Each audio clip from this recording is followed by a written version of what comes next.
അന്വേഷണ റിപ്പോർട്ടുകളുടെ കാലമാണിപ്പോൾ. ഇപ്പോൾ കുറേ റിപ്പോർട്ടുകൾ ഇനി വരാനിരിക്കുക. അതൊന്ന് വന്ന് കണ്ടിട്ട് വേണം നേരെ ചെവി ഒന്ന് ശ്വാസം കഴിക്കാൻ. ഇപ്പോൾ ഒരു റിപ്പോർട്ട് സ്വിച്ച് ഇട്ടതുപോലെ വന്നതേ ഉള്ളൂ. നമ്മുടെ തൃശ്ശൂർ പൂരം കലക്കലുമായി ബന്ധപ്പെട്ട ഒരു അടിപൊളി കലകലക്കൻ റിപ്പോർട്ട്. ഇനിയും കൂടുതൽ റിപ്പോർട്ടുകൾ വരാനിരിക്കുന്നു. ഈ റിപ്പോർട്ടുകളുടെ കൂട്ടത്തിൽ കേരളത്തെ ഏറ്റവും കൂടുതൽ ഹർഷപുളകിതമാക്കിയത് ഹേമ കമ്മീഷൻ റിപ്പോർട്ട് തന്നെയാണ്. അക്കാര്യത്തിൽ യാതൊരു സംശയവുമില്ല. കുറേ കാലമായിട്ട് കോൾഡ് സ്റ്റോറേജിൽ വെച്ചിരിക്കുകയായിരുന്നു. പക്ഷെ വന്നു കഴിഞ്ഞപ്പോഴത്തേക്ക് ഒരു ബോംബ് പൊട്ടിയ പ്രതീതിയായിരുന്നു. ഈ റിപ്പോർട്ടിൽ പേര് ചേർക്കപ്പെടുകയോ അല്ലെങ്കിൽ തുടർന്നുണ്ടായ മീറ്റു വെളിപ്പെടുത്തലുകളിൽ തുറന്നു കാട്ടപ്പെടുകയോ ചെയ്യാത്ത എല്ലാവരും ഈ റിപ്പോർട്ടിൻ്റെ ഉള്ളടക്കം നന്നായിട്ട് ആസ്വദിച്ചു എന്ന കാര്യത്തിൽ യാതൊരു സംശയവുമില്ല. മാധ്യമങ്ങൾക്ക് ചാകരയായിരുന്നു. ആരാധകർക്കോ ആരാധിക്കുമ്പോൾ തന്നെ അല്പം അസൂയയോടെ നോക്കുന്ന നമ്മുടെ രാജാക്കന്മാരെ നോക്കിയിട്ട് നിങ്ങൾ ഇത്രയൊക്കെ ഉണ്ടായിരുന്നുള്ളൂ അല്ലേ എന്ന് ചോദിക്കാനൊരു അവസരം ആരാധകർക്കും കിട്ടി. ഈ ഹേമ കമ്മിറ്റി റിപ്പോർട്ട് മലയാള സിനിമയെ അടിമുടി വറപ്പിച്ചു കളഞ്ഞ ഒരു സംഭവമായിരുന്നു. നമ്മുടെ ധാരാളം താരങ്ങൾ, നടന്മാർ അല്ലെങ്കിൽ താരപ്രഭുക്കൾ മുൻകൂർ ജാമ്യത്തിന് വേണ്ടി ഹൈക്കോടതി വരാന്തിയിൽ ക്യൂ നിൽക്കുന്നത് നമ്മൾ കണ്ടതാണ്. ഇന്നത്തെ ഏറ്റവും പ്രധാനപ്പെട്ട വാർത്ത നമ്മുടെ നടൻ സിദ്ദിഖിന് ഹൈക്കോടതി മുൻകൂർ ജാമ്യം നിഷേധിച്ചു എന്നുള്ളതാണ്. മറ്റൊരു പ്രമുഖ നടൻ മുകേഷ്, അദ്ദേഹം ഇന്ന് ചോദ്യം ചെയ്യലിന് വിധേയനാകുന്നു. അതേസമയം രാഷ്ട്രീയമായിട്ട് അദ്ദേഹത്തിൻ്റെ പാർട്ടി CPM അദ്ദേഹത്തെ സംരക്ഷിക്കുകയും ചെയ്തു. അമ്മയെന്ന് പറയുന്ന സംഘടനയ്ക്കുണ്ടായ നഷ്ടമായിരുന്നു അല്ലെങ്കിൽ ഛേദമായിരുന്നു ഏറ്റവും വലുത്. ഇപ്പോഴാ സംഘടനയുടെ സ്ഥിതി എന്താ? അപ്പനോ അമ്മയോ അമ്മാവനോ ഇല്ലാതെ അഗതിയായി മാറിയൊരു സാഹചര്യമാണ് ഇപ്പോൾ അമ്മയ്ക്ക് ഉണ്ടായിരിക്കുന്നത്. അമ്മയെന്ന സംഘടനയെപ്പറ്റി പറഞ്ഞല്ലോ. ഒരു സംഘടനയുടെ വാർഷിക ജനറൽ ബോഡി ഇതുപോലെ ആഘോഷിക്കപ്പെട്ട ഒരു കഥ അല്ലെങ്കിൽ ഒരു ചരിത്രം ലോകത്തെവിടെയും നമ്മൾ ഇതുവരെ കണ്ടിട്ടുണ്ടാവില്ല. കോടിക്കണക്കിന് രൂപ വിലയുള്ള കാറുകളിൽ, വൻ ആഡംബര കാറുകളിൽ നടന്മാരും നടിമാരും വന്നിറങ്ങുന്നു. നടിമാരുടെ ഒരു ഫാഷൻ ഷോയാണ് ഈ ജനറൽ ബോഡി എന്ന് പറയുന്നത്.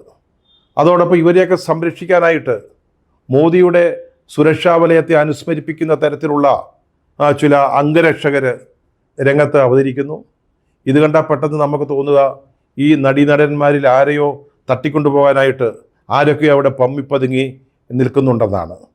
അങ്ങനെ വിരാജിച്ച ഒരു സംഘടനയാണ്. ഇതൊക്കെ കണ്ട് ആരാധകർ ഹർഷപുളകിതരാവുകയും ചെയ്തിട്ടുണ്ട്. പക്ഷേ ഇന്നത്തെ ആ സംഘടനയുടെ അവസ്ഥ എന്താ? ആ അമ്മ എന്ന് പറയുന്ന സംഘടനയുടെ ഓഫീസിൻ്റെ ഗേറ്റിൻ്റെ താഴിപ്പോഴ് തുരുമ്പിച്ച് തുടങ്ങിയിരിക്കുകയാണ്. നമ്മൾ തുടങ്ങിയത് നാം ഇപ്പോൾ കാത്തിരിക്കുന്ന ചില അന്വേഷണ റിപ്പോർട്ടുകളെക്കുറിച്ച് പറഞ്ഞുകൊണ്ടാണ്. അതൊന്നും ഏതായാലും ഹേമ കമ്മീഷൻ റിപ്പോർട്ട് സൃഷ്ടിച്ച കൊടുങ്കാറ്റോ കോലാഹലമോ ഉണ്ടാക്കും എന്ന് തോന്നുന്നില്ല. ഹേമ കമ്മീഷൻ റിപ്പോർട്ടിൽ സംഭവിച്ച എന്താണ്? അവർ മലയാള സിനിമയിലെ ഒരു പവർ ഗ്രൂപ്പിനെ തുറന്നു കാട്ടി, എക്സ്പോസ് ചെയ്തു. അതുമാത്രമല്ല, ആ റിപ്പോർട്ട് പുറത്തു വന്നതോടെ ഈ പവർ ഗ്രൂപ്പ് പൊളിഞ്ഞ് തകർന്ന് ഇല്ലാതാവുകയും ചെയ്തു, അപ്രത്യക്ഷമാവുകയും ചെയ്തു. ഇനി അതൊന്ന് കൂടിച്ചേർന്ന് വരാൻ കുറേ സമയമെടുക്കും കേട്ടോ. പക്ഷേ നമ്മൾ ഈ പ്രതീക്ഷിച്ചിരിക്കുന്ന റിപ്പോർട്ടുകൾ എന്ന് പറയുന്നത് അത്തരത്തിലുള്ളതല്ല. അത് ഒരു പവർ ഗ്രൂപ്പ് അല്ലെങ്കിൽ CPMലെ ഒരു പവർ ഹൗസ് നിശ്ചയിക്കുന്ന വരകൾക്കുള്ളിൽ നിന്നുകൊണ്ട് തന്നെ, അല്ലെങ്കിൽ ആ പവർ ഹൗസ് നൽകുന്ന മാർഗനിർദ്ദേശങ്ങൾക്കനുസരിച്ച് മാത്രം തയ്യാറാക്കപ്പെടുന്ന റിപ്പോർട്ടുകളാണ്. സ്വാഭാവികമായിട്ടും കേരള രാഷ്ട്രീയത്തിൽ ഈ റിപ്പോർട്ടുകൾക്ക് അതിൻ്റേതായ പ്രാധാന്യം ഉണ്ടാകും.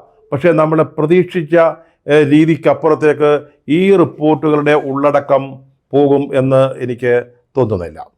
ഇപ്പോൾ പുറത്തു വന്ന റിപ്പോർട്ട് നാം നേരത്തെ പറഞ്ഞതുപോലെ തൃശ്ശൂർ പൂരം അലങ്കോലപ്പെടുത്തിയോ അല്ലെങ്കിൽ കലക്കിയോ എന്നുള്ളതിനെക്കുറിച്ചാണ്. വളരെ രസകരമായ രീതിയിലാണ് ആ റിപ്പോർട്ട് ഇപ്പോൾ പുറത്തു വന്നിട്ടുള്ളത്. ഒരു വിവരാവകാശ നിയമം അനുസരിച്ച് ആരോ ചോദിച്ച ഒരു ചോദ്യത്തിന് അങ്ങനെ ഒരു അന്വേഷണമേ നടക്കുന്നില്ല, കേരള പോലീസ് അങ്ങനെ ഒരു കാര്യം അന്വേഷിക്കുന്നേ ഇല്ല എന്നാണ് കേരള ഗവൺമെൻറ് ഔദ്യോഗികമായിട്ട് നമ്മോട് പറഞ്ഞത്. പക്ഷേ അത് സംബന്ധിച്ച റിപ്പോർട്ട്, അതായത് അങ്ങനെ ഒരു അന്വേഷണം നടക്കുന്നില്ല എന്ന റിപ്പോർട്ട് പുറത്തു വന്നതിൻ്റെ രണ്ടാമത്തെ ദിവസം അപ്രത്യക്ഷമായിട്ട് ഒരു സ്വിച്ച് ഇട്ടതുപോലെ അത് സംബന്ധിച്ച റിപ്പോർട്ട് പുറത്തു വന്നു. ആ അന്വേഷണം നടത്തിയത് ADGP അജിത് കുമാറായിരുന്നു, MR അജിത് കുമാറാണ്. അജിത് കുമാറിനെതിരെയായിരുന്നു പ്രധാന ആരോപണം, അതായത് പൂരം കലക്കി അല്ലെങ്കിൽ പൂരം അലങ്കോലപ്പെടുത്തി എന്നുള്ളത്. അദ്ദേഹം തന്നെ അന്വേഷിച്ചു, അദ്ദേഹം തന്നെ സ്വയം കുറ്റവിമുക്തനാക്കിക്കൊണ്ട് ഒരു റിപ്പോർട്ട് വന്നിരിക്കുന്നു. അദ്ദേഹം പറയുന്നത് തൃശ്ശൂരിലെ പോലീസ് കമ്മീഷണറായിരുന്ന അങ്കിത് അശോകൻ എന്ന് പറയുന്ന അറിവില്ല പൈതലിന് പറ്റിയ ചില്ലറ അബദ്ധങ്ങൾ മാത്രമാണ് തൃശ്ശൂർ പൂരവുമായി ബന്ധപ്പെട്ട് ഉണ്ടായതെന്ന, അതായത് അദ്ദേഹത്തിൻ്റെ പരിചയമില്ലായ്മ, അതിനപ്പുറത്ത് ബാഹ്യശക്തികളൊന്നും ഇടപെട്ടിട്ടില്ല. അവിടെ ADGP അജിത് കുമാർ ഉണ്ടായിരുന്നു. പൂരം അലങ്കോലപ്പെടുന്ന സമയത്ത് ക്ഷുഭിതരായ പൂരപ്രേമികളോട് അദ്ദേഹം സംസാരിക്കുന്നതിൻ്റെ ചിത്രം പുറത്തു വന്നിട്ടുണ്ട്. DIG ഉണ്ടായിരുന്നു. സംഭവ സ്ഥലത്ത് അജിത് കുമാർ 2 തവണ വന്നിരുന്നു എന്നാണ് വെളിവാകുന്നത്. ഇതൊന്നും ഈ റിപ്പോർട്ടിൽ അജിത് കുമാർ ഓർമ്മിക്കുന്നത് പോലുമില്ല. രസകരമായ ഒരു കാര്യം, ഈ റിപ്പോർട്ട് പുറത്തു വന്നപ്പോൾ പൂരം അലങ്കോലപ്പെട്ടോ എന്ന് തന്നെ സംശയം തോന്നുക, അല്ലെങ്കിൽ കലക്കിയോ എന്ന് നമുക്ക് സംശയം തോന്നുന്ന രീതിയിലാണ് റിപ്പോർട്ട് വന്നിരിക്കുന്നത്. അജിത് കുമാർ പറയുന്നത് ബാഹ്യശക്തികൾ ആരും പൂരം കലക്കിയിട്ടില്ല എന്ന് തന്നെയാണ്. പക്ഷെ മുഖ്യമന്ത്രി പറയുന്നു ഇത് അലങ്കോലപ്പെടുത്താൻ ശ്രമം നടന്നു എന്ന കാര്യത്തിൽ യാതൊരു സംശയമില്ല എന്ന്. ഇന്നിപ്പോൾ ഇടതുപക്ഷ മുന്നണിയുടെ കൺവീനർ സഖാവ് TP രാമകൃഷ്ണൻ തന്നെയാണ് പറയുന്നത് ഇത് അലങ്കോലപ്പെടുത്താൻ ശ്രമിച്ചത് തന്നെയാണ്. അത് എല്ലാവർക്കും അറിയാവുന്ന കാര്യമാണ്. പാറമേക്കാവ് തിരുവാമ്പാടി ദേവസ്വങ്ങൾ ആവർത്തിച്ച് പറയുന്നു ഇതിന് പിന്നിലൊരു ഗൂഢാലോചന ഉണ്ട്, ഇത് കലക്കാൻ ശ്രമം നടന്നു. പിന്നൊരു പ്രധാന കക്ഷി CPI ഈ പൂരം കലക്കിയതിൻ്റെ പേരിൽ തോറ്റു, അല്ലെങ്കിൽ അതുകൊണ്ട് BJP ജയിച്ചു എന്ന് വാശിയോടെ പറയുന്ന CPI. അവർ ഈ അജിത് കുമാറിനെ ഇതിൻ്റെ പേരിൽ മാറ്റണമെന്ന് ആവശ്യപ്പെട്ടതാണ്. ക്രമസമാധാന ചുമതലയിൽ നിന്ന് നീക്കണം എന്ന് ഡിമാൻഡ് ചെയ്ത പാർട്ടിയാണ്. അവർ പറയുന്നു ഇത് കലക്കി. പ്രതിപക്ഷം, കോൺഗ്രസ് അടക്കമുള്ള പ്രതിപക്ഷം പറയുന്നു ഇത് കലക്കി. പക്ഷേ അജിത് കുമാറിൻ്റെ റിപ്പോർട്ട് വന്നതോടെ ഇത് കലങ്ങിയോ അല്ലെങ്കിൽ എന്താണ് പൂരവുമായി ബന്ധപ്പെട്ട് സംഭവിച്ചത് എന്നതിനെക്കുറിച്ചുള്ള സംശയമാണ് ഉണ്ടായിരിക്കുന്നത്.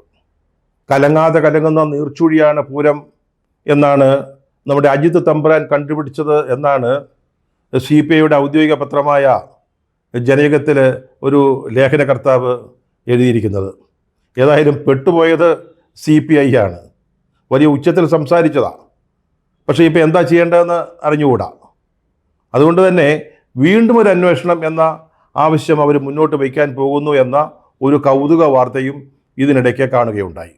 ഇനി വരാൻ പോകുന്ന മറ്റൊരു പ്രധാന അന്വേഷണ റിപ്പോർട്ട് CPM സ്വതന്ത്ര MLA ആയ PV അൻവർ അജിത് കുമാറിനെതിരെയും അതുപോലെ തന്നെ സുജിത് ദാസിനെതിരെയും മറ്റും ഉന്നയിച്ച ആരോപണങ്ങൾ സംബന്ധിച്ച ഇതാണ് ഒരു സ്റ്റാർ അന്വേഷണം. നമ്മുടെ DGP ദർവേഷ് സാഹിബിൻ്റെ നേതൃത്വത്തിലാണ് ഇതിനെക്കുറിച്ചുള്ള പ്രത്യേക അന്വേഷണം അല്ലെങ്കിൽ അന്വേഷണ സംഘം പ്രവർത്തിക്കുന്നത്. അവർക്ക് ഒക്ടോബർ 3 വരെ സമയമുണ്ടെങ്കിലും അത്രയൊന്നും വേണ്ട, അതിനു മുമ്പ് തന്നെ ഞങ്ങൾ റിപ്പോർട്ട് സമർപ്പിക്കാൻ പോവുകയാണ്. ഇതുവരെ കണ്ടെത്തിയ വിവരങ്ങൾ അറിയിക്കാൻ അദ്ദേഹം ഈ സംഘാംഗങ്ങളോട് ആവശ്യപ്പെട്ടു എന്നാണ് ഏറ്റവും പുതിയ റിപ്പോർട്ടിൽ പറയുന്നത്. കഴിഞ്ഞ ദിവസം നമ്മുടെ മുഖ്യമന്ത്രി നടത്തിയ പത്രസമ്മേളനം, അതിൽ നിന്ന് ഈ റിപ്പോർട്ടിൻ്റെ ഗതി എന്തായിരിക്കുമെന്ന കാര്യം വളരെ വ്യക്തമായിട്ടുണ്ട്. നമ്മളങ്ങനെ ആകാംക്ഷയോടെ കാത്തിരിക്കേണ്ട കാര്യങ്ങളൊന്നുമില്ല. ഈ അന്വേഷണ സംഘം ADGP അജിത് കുമാറിനെ ചോദ്യം ചെയ്തു അല്ലെങ്കിൽ മൊഴിയെടുത്തു എന്ന് പറയുന്നതായിരിക്കും കുറേ കൂടെ ശരി. അദ്ദേഹത്തിൻ്റെ ഡിഫൻസ് മുന്നോട്ട് വെച്ചു. അത് മാധ്യമങ്ങൾ റിപ്പോർട്ട് ചെയ്തതാണ്. ആരും ഇതുവരെ നിഷേധിച്ചിട്ടില്ല, അജിത് കുമാർ നിഷേധിച്ചിട്ടില്ല. അദ്ദേഹം പറഞ്ഞ കാര്യം എന്തുവാ? ഈ മലപ്പുറം മലബാർ പ്രദേശത്ത് വലിയ തോതിലൊരു സ്വർണ്ണക്കടത്ത് മാഫിയ പ്രവർത്തിക്കുന്നു. അതിനെ സഹായിക്കുന്ന ഒരു ഹവാല പണമിടപാട് സംഘം പ്രവർത്തിക്കുന്നു. അവരുടെ പ്രവർത്തനം നിയന്ത്രിക്കാൻ പോലീസ് ശ്രമിച്ചു, അതിനെ ചെറുത്തു അല്ലെങ്കിൽ അവസാനിപ്പിക്കാൻ നോക്കി. അപ്പോൾ അതിനോട് എതിർപ്പുള്ള, അതിൻ്റെ വൈരാഗ്യമുള്ള ആളുകൾ നടത്തിയ ഒരു ഗൂഢാലോചനയാണ് അൻവറിലൂടെ പുറത്തു വന്ന ആരോപണങ്ങളെന്നാണ് അജിത് കുമാർ ഈ അന്വേഷണ സംഘത്തിൻ്റെ മുമ്പിൽ പറഞ്ഞത്. അദ്ദേഹം മറ്റൊന്നുകൂടി പറഞ്ഞു, ഈ സ്വർണ്ണക്കടത്തിൽ നിന്ന് ലഭിക്കുന്ന ലാഭം എങ്ങോട്ടാണ് പോകുന്നത്? അത് ഈ ഇന്ത്യക്കെതിരെ പ്രവർത്തിക്കുന്ന ഭീകര സംഘടനകൾക്കാണ് എന്ന് പറഞ്ഞു. ഈ പത്രസമ്മേളനത്തിൽ മുഖ്യമന്ത്രി എന്താ പറഞ്ഞത്? മുഖ്യമന്ത്രി ആ ഡിഫൻസ് അല്ലെങ്കിൽ വാദം അംഗീകരിക്കുക ചെയ്തത്. അദ്ദേഹം ഈ മേഖലയിൽ നടക്കുന്ന കള്ളക്കടത്തിൻ്റെ വിശദാംശങ്ങൾ കണക്ക് സഹിതമാണ് പത്രസമ്മേളനത്തിൽ പറഞ്ഞത്. അവിടെ ഈ സ്വർണം പൊട്ടിക്കൽ നടക്കുന്നു, പോലീസ് സ്വർണം പിടിക്കുന്നു, പിന്നീട് കുറേ കഴിയുമ്പോൾ അതിൻ്റെ അളവിൽ തൂക്കത്തിൽ കുറവ് കാണുന്നു. അതെന്തുകൊണ്ടാണ് എന്നുള്ള സാങ്കേതിക കാര്യങ്ങൾ പോലും നിരത്തി വെച്ചുകൊണ്ടാണ് മുഖ്യമന്ത്രി ഈ വിവരങ്ങൾ പത്രലേഖകരോട് പറഞ്ഞത്. അതിൻ്റെ അർത്ഥം എന്താ? അൻവറിൻ്റെ ആരോപണം സംബന്ധിച്ച് ADGP അജിത് കുമാർ മുന്നോട്ട് വയ്ക്കുന്ന വാദം അദ്ദേഹവും അംഗീകരിക്കുന്നു എന്നുള്ളത് തന്നെയാണ്. ഇനി നമ്മുടെ DGPയുടെ നേതൃത്വത്തിലുള്ള ഈ അന്വേഷണ സംഘം, അല്ലെങ്കിൽ അജിത് കുമാറിൻ്റെ റാങ്കിന് താഴെയുള്ള മറ്റ് 3 പേർ കൂടി ചേർന്ന് നടത്തുന്ന ഈ അന്വേഷണം മുഖ്യമന്ത്രി വരച്ച ഈ വരയുടെ അപ്പുറത്തേക്ക് പോകും, അല്ലെങ്കിൽ അജിത് കുമാറിൻ്റെ ഭാഗത്ത് എന്തെങ്കിലും തെറ്റുണ്ടായിട്ടുണ്ടോ എന്ന ശരിയായ അന്വേഷണങ്ങളിലേക്ക് നീങ്ങും എന്ന് നമ്മൾ ആരെങ്കിലും കരുതുന്നുണ്ടോ? ആന്ധ്രയിൽ നിന്ന് വരുന്ന ജയാരി കഴിച്ചിട്ടുള്ളവർ പോലും, അവർക്ക് പോലും മനസ്സിലാകുന്ന വളരെ വ്യക്തമായ ഒരു കാര്യമാണിത്. മുഖ്യമന്ത്രി ഉദ്ദേശിക്കുന്നതിനപ്പുറത്തേക്ക് ഈ അന്വേഷണം നീങ്ങാൻ പോകുന്നില്ല. അതുകൊണ്ട് തന്നെയാണ് അന്വേഷിക്കാൻ ഇനി സമയമുണ്ടായിട്ടും ഉടനെ തന്നെ റിപ്പോർട്ട് സമർപ്പിച്ച് തലയൂരിയേക്കാമെന്ന് ഈ സംഘത്തിൻ്റെ തലവനായ DGP കണക്കാക്കുന്നത് എന്നാണ് നമ്മൾ മനസ്സിലാക്കേണ്ടത്. ഇപ്പോൾ മറ്റൊരു അന്വേഷണം അജിത് കുമാറിനെതിരായിട്ട് നടക്കുന്നുണ്ട്. വിജിലൻസ്, അദ്ദേഹത്തിൻ്റെ അനധികൃത സ്വത്ത് സമ്പാദനം. ഇത് നമ്മുടെ DGPയുടെ ആശയമായിരുന്നു. അദ്ദേഹമാണ് ശുപാർശ മുന്നോട്ട് വെച്ചത്. പക്ഷേ അതിന്മേലൊരു തീരുമാനം എടുക്കാൻ ദിവസങ്ങൾ കഴിഞ്ഞു. എന്നിട്ട് അവസാനം അന്വേഷണത്തിന് ഉത്തരവായി. അതിനെ സംബന്ധിച്ച് എന്താണ് മുഖ്യമന്ത്രി ഈ പത്രസമ്മേളനത്തിൽ പറഞ്ഞത്? അതൊരു പ്രാഥമിക അന്വേഷണം മാത്രമാണ്. അങ്ങനെയാണ് സാധാരണ നടക്കുന്നത്. ഒരു വിജിലൻസ് സംബന്ധിച്ച് ആരോപണം ഉണ്ടായിക്കഴിഞ്ഞാൽ ആദ്യം ഒരു പ്രാഥമിക അന്വേഷണം നടക്കും. അതിൽ എന്തെങ്കിലും പൊട്ടോ പൊടിയോ എന്തെങ്കിലും ചില്ലറ തെളിവുകളോ അല്ലെങ്കിൽ എന്തെങ്കിലും സത്യമുണ്ട് എന്ന് മനസ്സിലായാൽ മാത്രമാണ് അടുത്ത ഘട്ടം അന്വേഷണം നടക്കുക. ഇവിടെതാണ് മുഖ്യമന്ത്രി പറഞ്ഞത്, ഞങ്ങൾ പ്രാഥമികമായിട്ടൊന്ന് അന്വേഷിക്കുക, അന്നേരം എന്തെങ്കിലും ഉണ്ടെങ്കിൽ 2ാം ഘട്ടത്തിലേക്ക് പോകും. നിങ്ങൾക്ക് ആർക്കെങ്കിലും സംശയമുണ്ടോ? ഈ പ്രാഥമിക അന്വേഷണം കൊണ്ട് തന്നെ അജിത് കുമാറിനെതിരായിട്ടുള്ള ഈ വിജിലൻസ് അന്വേഷണം അവസാനിക്കും എന്ന കാര്യത്തിൽ?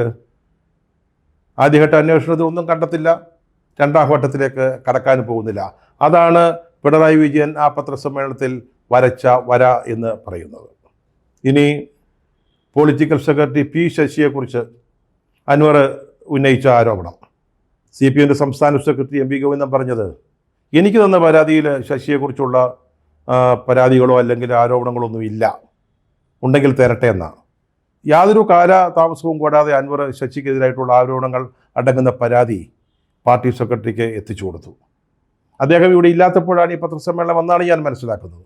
എന്തായാലും മുഖ്യമന്ത്രി വളരെ കൃത്യമായിട്ടൊരു കാര്യം പറഞ്ഞു. അതായത് P ശശി മാതൃകാപരമായി പ്രവർത്തിക്കുന്ന ഒരാളാണ്.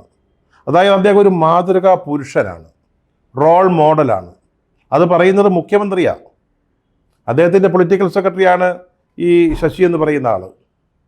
അദ്ദേഹം മാതൃകാ പുരുഷൻ എന്ന് വിശേഷിപ്പിച്ച ഒരാൾക്കെതിരെ ഇന്നത്തെ സാഹചര്യത്തിൽ നമുക്കറിയാം, ഈ അൻവർ ആരോപണം ഉന്നയിച്ചതിൻ്റെ പിന്നിലൊക്കെ ആരൊക്കെയോ ഉണ്ട്. ഏതൊക്കെയോ സാമ്പത്തിക ശക്തികളുണ്ടാവാം, രാഷ്ട്രീയ ശക്തികളുണ്ടാവാം, CPMൽ നിന്ന് തന്നെയുള്ള ആളുകളുണ്ട്, ഉണ്ടാവുമെന്നല്ല, ഉണ്ട്, അത് വളരെ വ്യക്തമാണ്. ഇതൊക്കെ ശരിയാണ്. പക്ഷേ ഇപ്പോൾ നിലവിലെ സാഹചര്യത്തിൽ മുഖ്യമന്ത്രി കുറ്റവിമുക്തനാക്കിയ ശശിക്കെതിരെ എന്തെങ്കിലും ഒരു നടപടിക്ക് പാർട്ടി തയ്യാറാകുമെന്ന് ആരെങ്കിലും കരുതുന്നുണ്ടോ? അതാണ് ഞാൻ പറഞ്ഞത്. നമ്മൾ ഈ കാത്തിരിക്കുന്ന നിരവധി അന്വേഷണ റിപ്പോർട്ടുകൾ, അതൊക്കെ കഴിഞ്ഞ പത്രസമ്മേളനത്തിൽ മുഖ്യമന്ത്രി വരച്ച വരയ്ക്കപ്പുറത്തേക്ക്, അല്ലെങ്കിൽ അദ്ദേഹം നിശ്ചയിച്ച ഗൈഡ് ലൈൻസിന് അപ്പുറത്തേക്ക് പോകുമെന്ന് ആരും പ്രതീക്ഷിക്കേണ്ട കാര്യമില്ല. പക്ഷേ നമുക്ക് കാത്തിരിക്കാം എന്താണ് സംഭവിക്കുന്നത് എന്ന് നോക്കാം. ഇതിനിടെ പെട്ടുപോയത് CPI എന്ന് പറയുന്ന പാർട്ടിയാണ്. ഒന്നാമത് ഈ പൂരം കലക്കലുമായിട്ട് ബന്ധപ്പെട്ട് അവരുടെ എല്ലാ നിലപാടുകളെയും ADGP തള്ളിക്കളഞ്ഞിരിക്കുക. അതിന്മേൽ കൂടുതൽ അന്വേഷണം നടത്തുമെന്ന് ഇപ്പോൾ DGP ഇന്ന് ശുപാർശ നൽകിയെന്ന് കേൾക്കുന്നുണ്ട്. ഇതിൻ്റെ പുറത്ത് ആരന്വേഷിക്കാനാണ്? DGPനെ അന്വേഷിക്കുമോ? DGP അന്വേഷിച്ചിട്ട് പൂരം കലക്കിയെന്ന് പറയാൻ പോകുന്നുണ്ടോ? പൂരം കലക്കൽ സംബന്ധിച്ചുള്ള അന്വേഷണം തീർന്നു, അതവിടെ അവസാനിച്ചു, യാതൊരു സംശയവും വേണ്ട. അതേപോലെ RSS നേതാക്കളെ കണ്ടതിൻ്റെ പേരിൽ ഈ ADGPയെ മാറ്റി നിർത്തണം എന്ന് CPI ഇങ്ങനെ ആവശ്യപ്പെട്ടുകൊണ്ടിരിക്കുക. ബിനോയ് വിശ്വം ഇങ്ങനെ പറഞ്ഞുകൊണ്ടിരിക്കുകയാണ്. ഇപ്പം അദ്ദേഹം ഇവിടെ ഇല്ല കേട്ടോ, അദ്ദേഹം അമേരിക്കയിൽ പോയിരിക്കുകയായിരുന്നു. വന്നോ അറിഞ്ഞുകൂടാ, എന്തിനാണ് പോയതെന്നും നമുക്കറിഞ്ഞുകൂടാ. ഇനി അമേരിക്കൻ പ്രസിഡന്റ് തെരഞ്ഞെടുപ്പിൽ ഏത് നിലപാടാണ് അവിടുത്തെ CPI സ്വീകരിക്കേണ്ടത് എന്നത് സംബന്ധിച്ച ചർച്ചകൾക്കോ മറ്റോ പോയതാണോ എന്ന് നമുക്കറിഞ്ഞുകൂടാ. ഏതായാലും ഈ ദിവസങ്ങളിൽ അദ്ദേഹം വരും. ഇന്നോ നാളെയോ അദ്ദേഹം തിരുവനന്തപുരത്ത് ഉണ്ടാവും.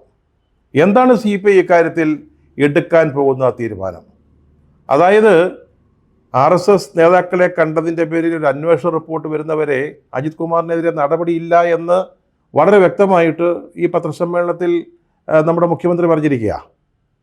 ചേടാ, ഒരു പോലീസ് അന്വേഷണ സംഘത്തിന് ഇവിടുത്തെ ADGP 2 പ്രമുഖ നേതാക്കളെ, RSSൻ്റെ നേതാക്കളെ, RSS എന്ന് പറയുന്നത് ഇവിടെ അംഗീകരിക്കപ്പെട്ട് പ്രവർത്തിക്കുന്ന ഒരു സംഘടനയാണ്, അത് ദേശവിരുദ്ധ സംഘടനയൊന്നുമല്ല. അതിൻ്റെ നേതാക്കളെ കണ്ടതിൻ്റെ പേരിൽ എന്ത് റിപ്പോർട്ട് സമർപ്പിക്കാനാ, എന്ത് അന്വേഷണം നടത്താനാ? പിന്നല്ലേ റിപ്പോർട്ട്. ഇവർക്കാർക്കെങ്കിലും ഈ RSS നേതാക്കളെ, ദത്താത്രേയ ഒസവാളെ അല്ലെങ്കിൽ രാം മാധവ്, ഇവരോടൊക്കെ പോയിട്ട് സംസാരിക്കാൻ സാധിക്കുമോ? നിങ്ങളെ എന്തിനാണ് അജിത് കുമാർ വന്ന് കണ്ടത് എന്ന് ചോദിച്ചുകൊണ്ട്? അപ്പോൾ അതിൻ്റെയൊക്കെ ആ അന്വേഷണത്തിൻ്റെയും ഫലം എന്താണ് എന്ന് നമുക്കറിയാം. ഇപ്പം ഈ ഒരു പ്രത്യേക രാഷ്ട്രീയ സാഹചര്യത്തിൽ ഇടതുമുന്നണിയുടെ രണ്ടാമത്തെ കക്ഷിയായ CPI എന്ത് നിലപാടെടുക്കും എന്നാണ് അറിയേണ്ടത്. ഇതൊക്കെ ബാലബുദ്ധിയാണെന്ന് പറഞ്ഞ് പിണറായി അവരെ ആക്ഷേപിക്കാതിരുന്നാൽ മതിയെന്നാണ് എൻ്റെ പ്രാർത്ഥന.